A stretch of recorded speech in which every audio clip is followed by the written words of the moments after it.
Assalamualaikum warahmatullahi wabarakatuh. Salam sejahtera bagi kita semua. Perkenalkan, nama saya Daksha dari kelas 11 3, dan di video ini saya ingin bahas materi yang berjudul Perang Antar Negara Eropa dan Upaya Menegakkan Hegemoni di Nusantara. Sebelumnya, apa itu hegemoni? Menurut KBBI, hegemoni adalah pengaruh kepemimpinan, dominasi, kekuasaan, dan sebagainya oleh suatu negara atas negara lain atau negara bagiannya. Asal kata ini adalah bahasa Yunani kuno, yakni eugemonia. Sehingga pada video ini kita akan sama-sama bahas upaya-upaya yang dilakukan oleh negara Eropa untuk menegakkan suatu kekuasaan atau dominasi di Nusantara, serta konflik-konflik yang terjadi. Yang pertama, kita akan bahas konflik antara Portugis dan Spanyol. Sebelumnya, kita perlu mengetahui awal masuknya Portugis dan Spanyol ke Nusantara. Portugis hadir di Nusantara pada bulan Juli 1511 melalui ekspedisi yang dipimpin oleh Alfonso de Albuquerque di Malacca. Selanjutnya, Portugis melanjutkan ekspedisi ke Maluku yang dipimpin oleh Antonio de Abreu dan Francisco Serrao pada tahun 1512. Di Maluku ini, Portugis menjalin hubungan perdagangan dengan Kesultanan Ternate, yang merupakan kerajaan dengan corak Islam.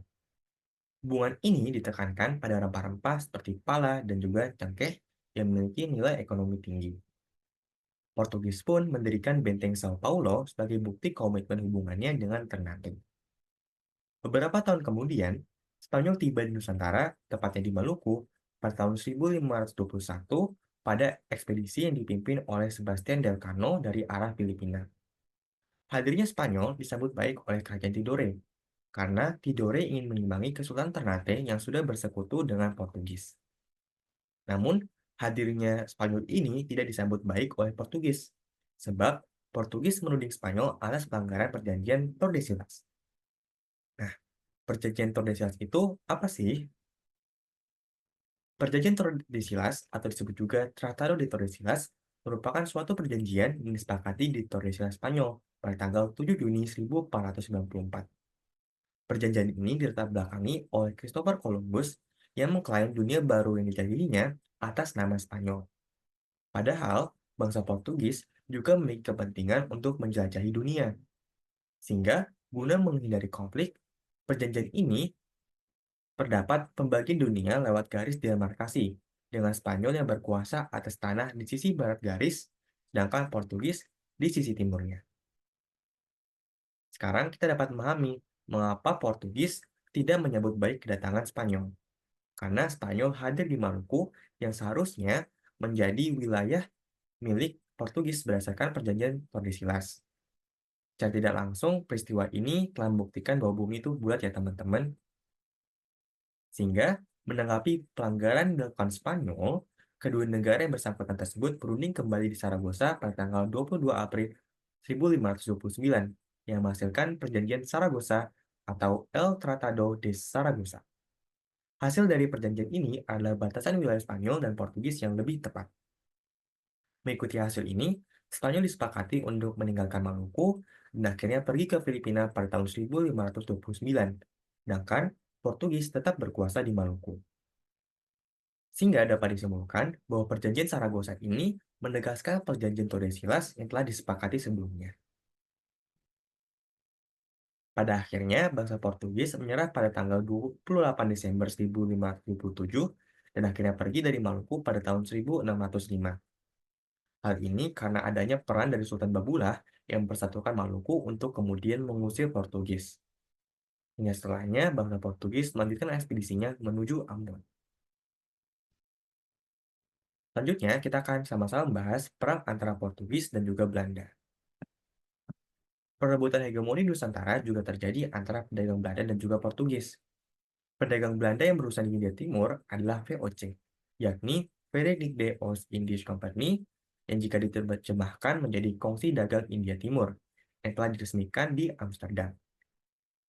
VOC ini mengemban tugas yang amat penting. Oleh karena itu, VOC diberikan hak-hak istimewa oleh pemerintah Belanda sebagai berikut.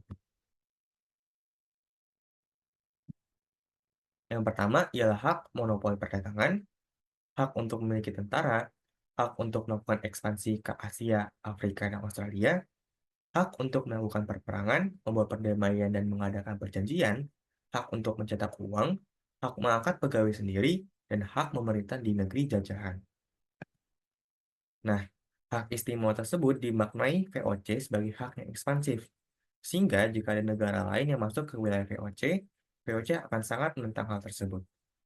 Hal ini terjadi pada saat Portugis datang ke Ambon. VOC melakukan penyerangan terhadap Portugis pada tanggal 25 Februari 1605 dan berhasil menguasai benteng Victoria.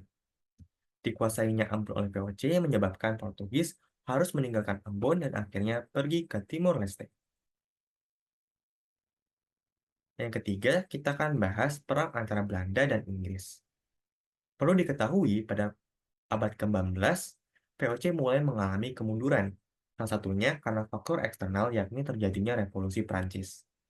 Napoleon Bonaparte, seorang yang memimpin revolusi Prancis, berhasil menguasai beberapa negara di Eropa, salah satunya Belanda yang dikuasainya pada tahun 1795.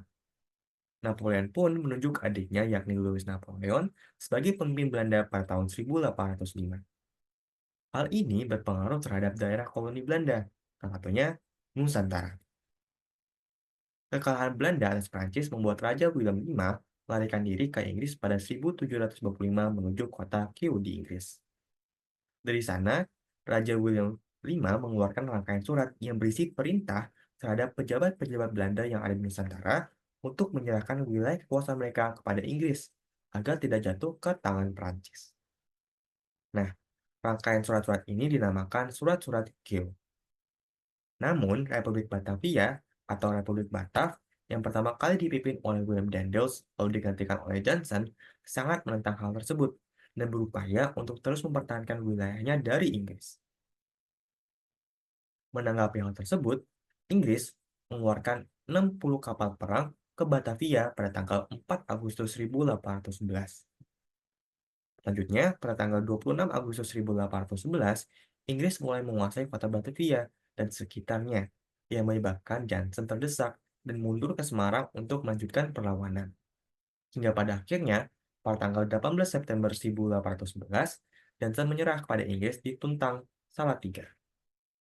Pihak Belanda dan Inggris pun melakukan perjanjian yang dinamakan Kapitulasi Tuntang, yang isinya adalah sebagai berikut.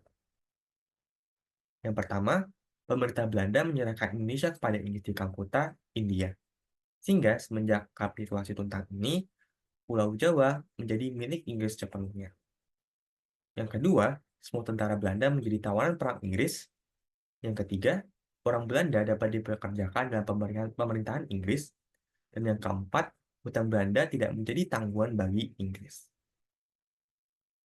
Sekian materi yang dibahas. Saya ucapkan terima kasih kepada teman-teman yang telah menonton. Saya ucapkan juga mohon maaf atas kesalahan maupun kekeliruan yang ada pada video ini, sehingga saya mohon kritik, saran, serta koreksinya. Semoga video presentasi ini dapat bermanfaat bagi kita semua. Sekali lagi saya ucapkan terima kasih. Dan wassalamualaikum warahmatullahi wabarakatuh.